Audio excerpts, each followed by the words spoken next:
Welcome to the channel, fam. I am Painus Griebler. This is channel Painus Griebler, where we talk about all things relating to My Hero Academia trading card game, which just came out, and I live in the hometown of My Hero Academia trading card game, Vegas, so naturally, the LGS doesn't have any product, so I don't have any yet, but I'll make this video. Where do we start? How about we start out with the basics? Let's learn how to play.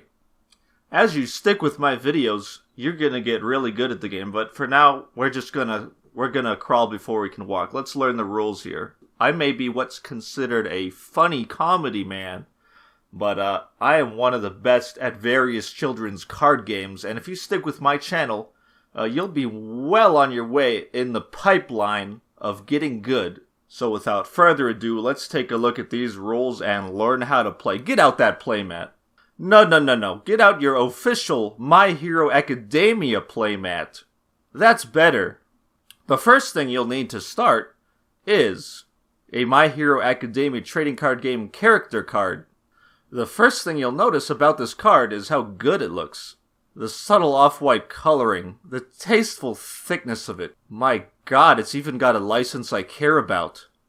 Oh wait, this isn't it. No. Okay, this is a My Hero Academia card. Well, this looks good too, I guess. We'll go with this, I guess. So just take your pick about whichever is your favorite My Hero Academia character and get their character card.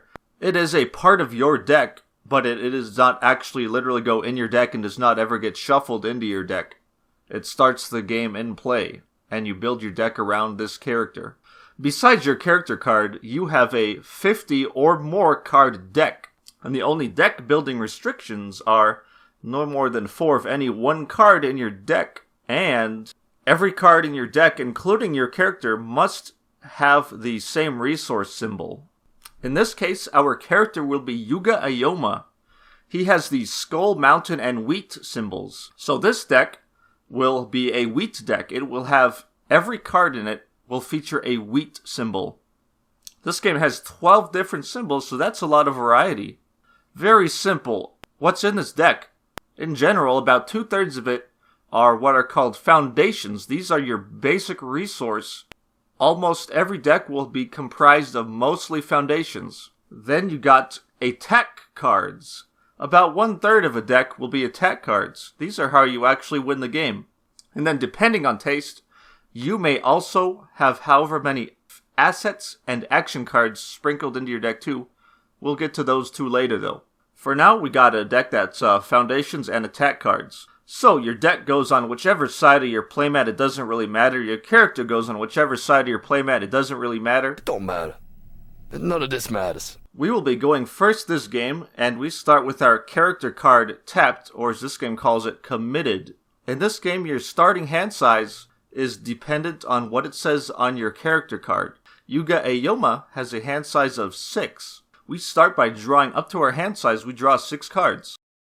This game uses partial one-time mulligan. You may take any amount of cards you want, put them on the bottom of your deck, and draw that many cards once, and then shuffle. Generally, on the first turn of the game, you want to play as many foundation cards as you can.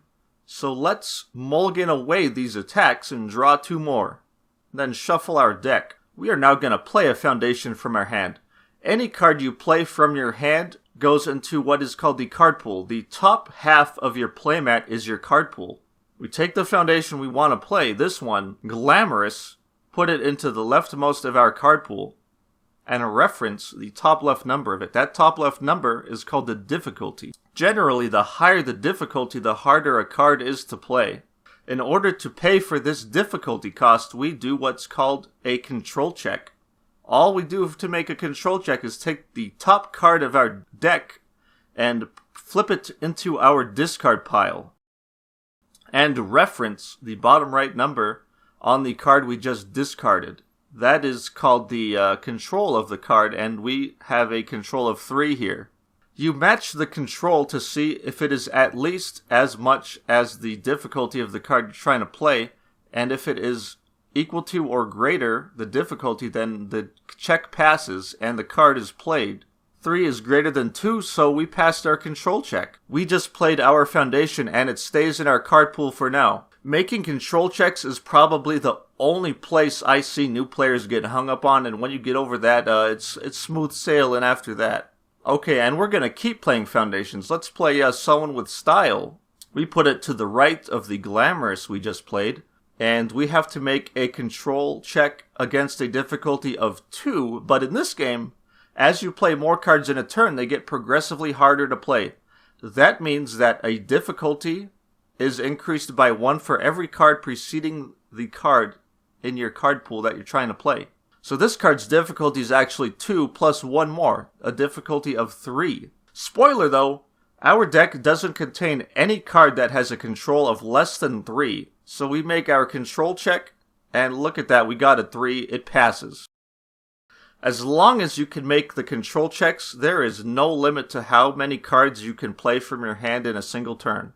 Let's play Tight-Lipped on a 0 plus 2 progressive difficulty for a total of 2 difficulty. We make our control check, it passes. Then let's play Wall Cling on a 2 plus 3 progressive difficulty for a total of 5 difficulty. We make our control check, it's 4. 4 is less than the difficulty we needed to check, so what happens if the control check doesn't pass? Well, any card that a player fails to play because the control check fails is immediately discarded, and if that card that was being played was a sorcery speed from the hand on that player's turn is now over. And those are the only 2 ways that your turn can end. Either after you fail a control check to play a card from your hand at sorcery speed, or in this game, playing it as a form, or you choose to end your turn and you say, I'm done playing cards. Our Wall Cling is discarded and now our turn is over. At the end of your turn, you take every foundation you played from your hand as a form and put it into what's called your staging area. So you take all the foundations you played and put them in your stage, which is the bottom half of your playmat. So anyways, we got all of our foundations into our stage now and our turn is over. Our opponent, since they are the second turn player, starts with their character ready and is going to do the same thing as us pretty much. Play as many foundations as they can from their hand. And then they pass their turn.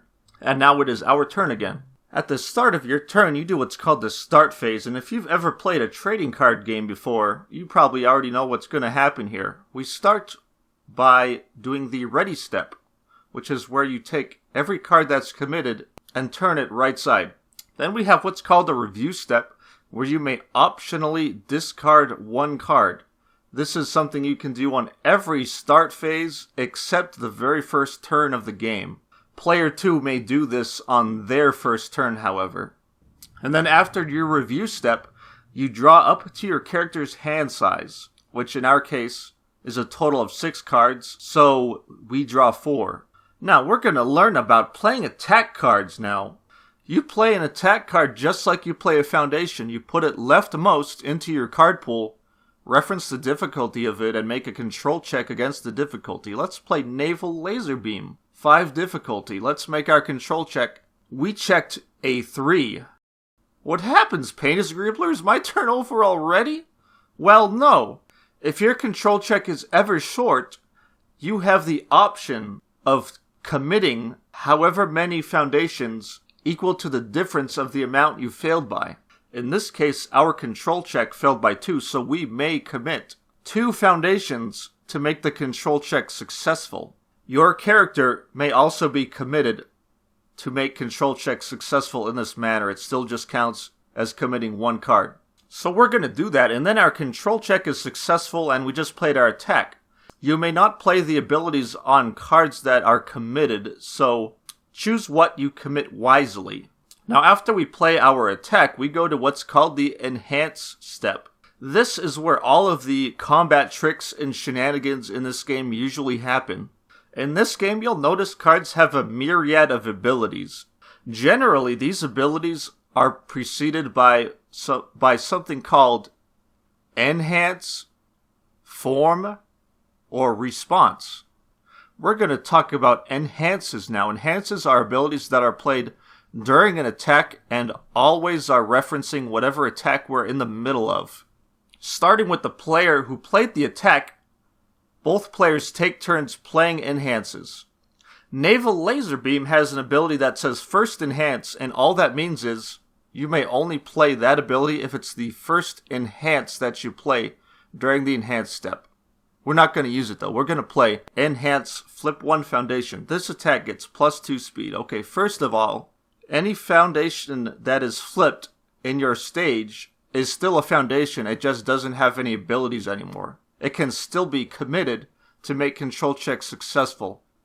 Abilities generally have a colon in them.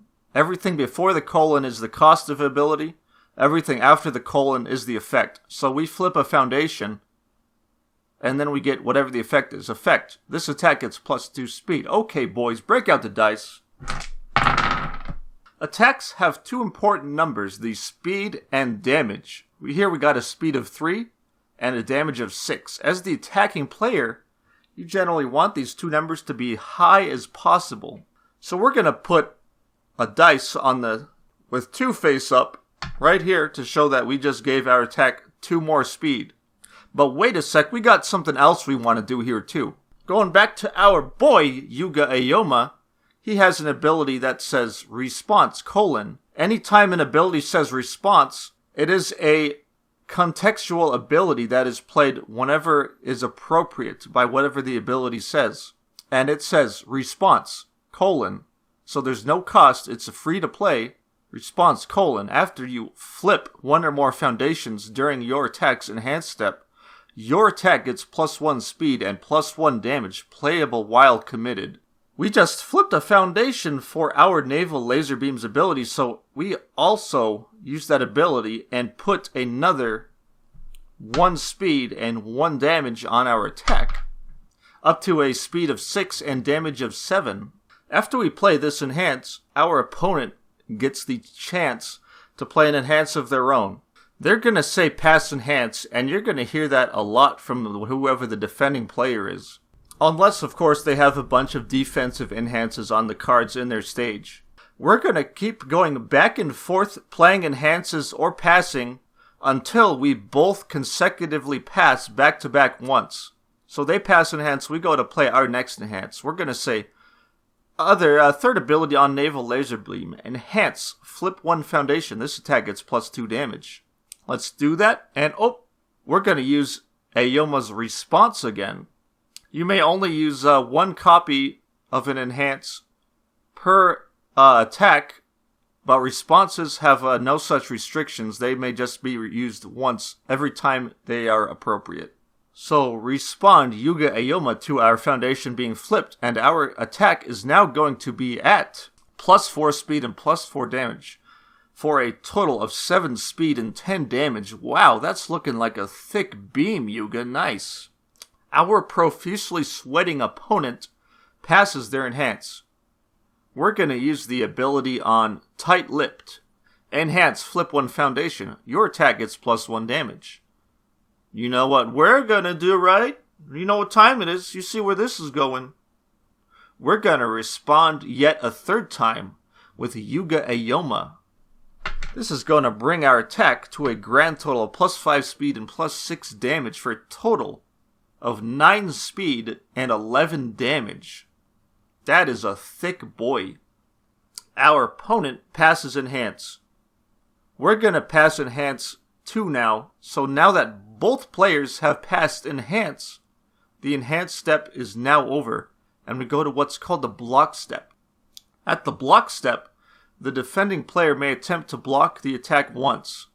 Every card in the My Hero Academia trading card game has a block on it. Blocks are played much like cards from their hand. They're played leftmost into the card pool by the defending player, except the difficulty to play the card is not the top left number of the block. The difficulty is going to be the speed of the attack plus the block modifier on the block, which is the top right number on the card. In this case, our opponent is blocking with Eat My Sticky Balls. Is that sexual harassment? Is that what you just did when you said that to me? What? I'm going to keep going with a straight face here. Our attack has a speed of 8. Our opponent's block has a block modifier of +1. That means the difficulty of their block is 9. Our opponent makes a control check against a difficulty of 9, and they check a control of 3. That means our opponent has the option of committing 6 cards in total to make their block successful, but they don't have that many cards.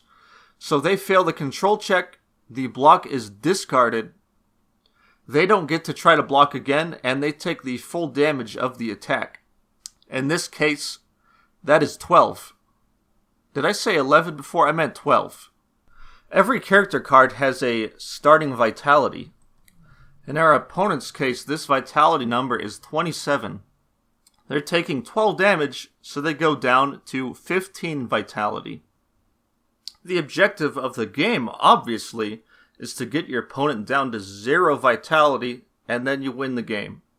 After our opponent takes all that damage, we may continue our turn like normal, playing cards from our hand. There's no rule about the order of cards you play in your turn. You play in whichever order you want. Foundation, attack, it doesn't matter. None of this matters. We're gonna play a couple more foundations, and we failed the control check to play this foundation. Penis, do I have to tap my only 2 available resources in order to pass this control check? The answer is no, that's optional. You can choose to fail this card. But the rule still applies. Your turn is over whenever you fail to play a card. Our foundation fails and our turn is now over. We take all the foundations we played and build them like usual. Any other cards that got into our card pool that aren't foundations that we played from our hand as forms are discarded, including blocks, with the exception of attacks that dealt damage to our opponent. You may discard those attacks, or you may put them in what's called your momentum. Momentum is another resource in this game, which is a pile of face-down cards next to your character. We are going to discard this momentum we just got later on to pay for the cost of certain abilities. Momentum is a private zone, and after a card goes into the momentum face down, neither player may look at it. But you can still remember what cards you put there, obviously. And you can put cards into your momentum in any order, so long as you keep a uniform pile and you never rearrange your momentum so your opponent may also remember. Our opponent also clears their card pool of whatever blocks might be in their card pool, in this case none, and goes to their turn. Our opponent does the ready step, readies everything, including their character, review step, and then draws up to their hand size.